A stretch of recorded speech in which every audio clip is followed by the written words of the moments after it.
Lee Morgan was an American jazz trumpeter from Philadelphia. He came to prominence in his late teens in 1957 when he recorded with John Coltrane, and then he joined Art Blakey's band for a while, but he started a solo career as well in the late 50s. He did a lot of albums in which he was leader, a lot of albums with other people. I tried to do a count. I think he managed to be on 112 albums before he died of a gunshot wound in 1972 after being shot by his common-law wife after a gig. Hi, my name is Dan. So this is an album of small band instrumental jazz, and it's my first time listening to it. So I'm confident in labeling this as jazz. Elsewhere, I've seen post-bop, but I tried to look that up, and what I got was this has been applied in several different ways. Possibly hard bop, which is mentioned by Wikipedia. Again, technically, I'm not necessarily sure on that. And at this point, I'm going to go, it's not really important. It's jazz and it's small band, and that's probably what you need to know. So it's a sextet. We've got Lee on the trumpet, and then other names that I know here. Wayne Shorter on tenor sax, Herbie Hancock on piano, guitar by Grant Green. I've not heard of him as much, but I have come across him.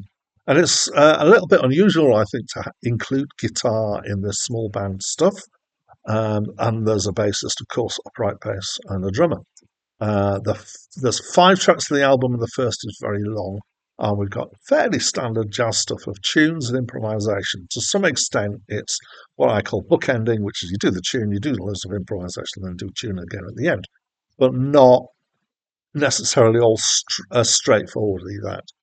I found it, by jazz standards, not particularly not challenging, which is a good thing.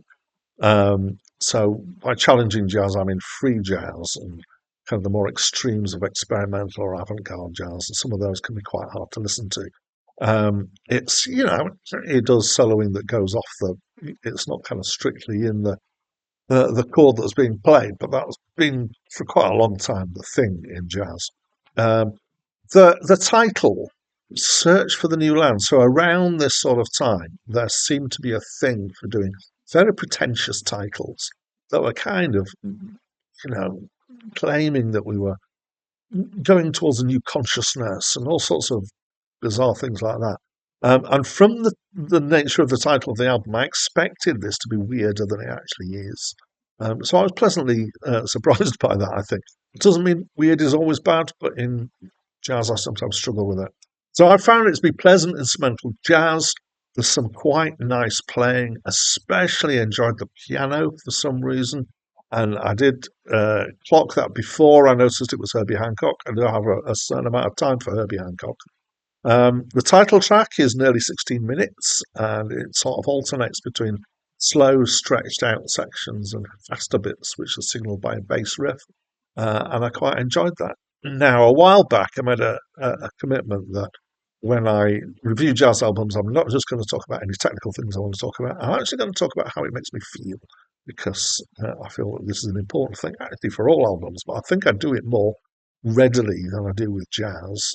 So how did it make me feel? It made me feel happy and relaxed. So I would put this in a box of relaxing jazz records for listening to when I feel like I want to wear a black polo neck jumper and call people cats. It's that kind of jazz. It's kind of got a coolness to it. And I think, well, I enjoyed the piano, as I said, but I also enjoyed the sonic enhancement that the guitar brings to it. So, nice. And that's what I think. And as always, I'd love to know what you think. So please do tell me by leaving me a comment. And that's it from me for now.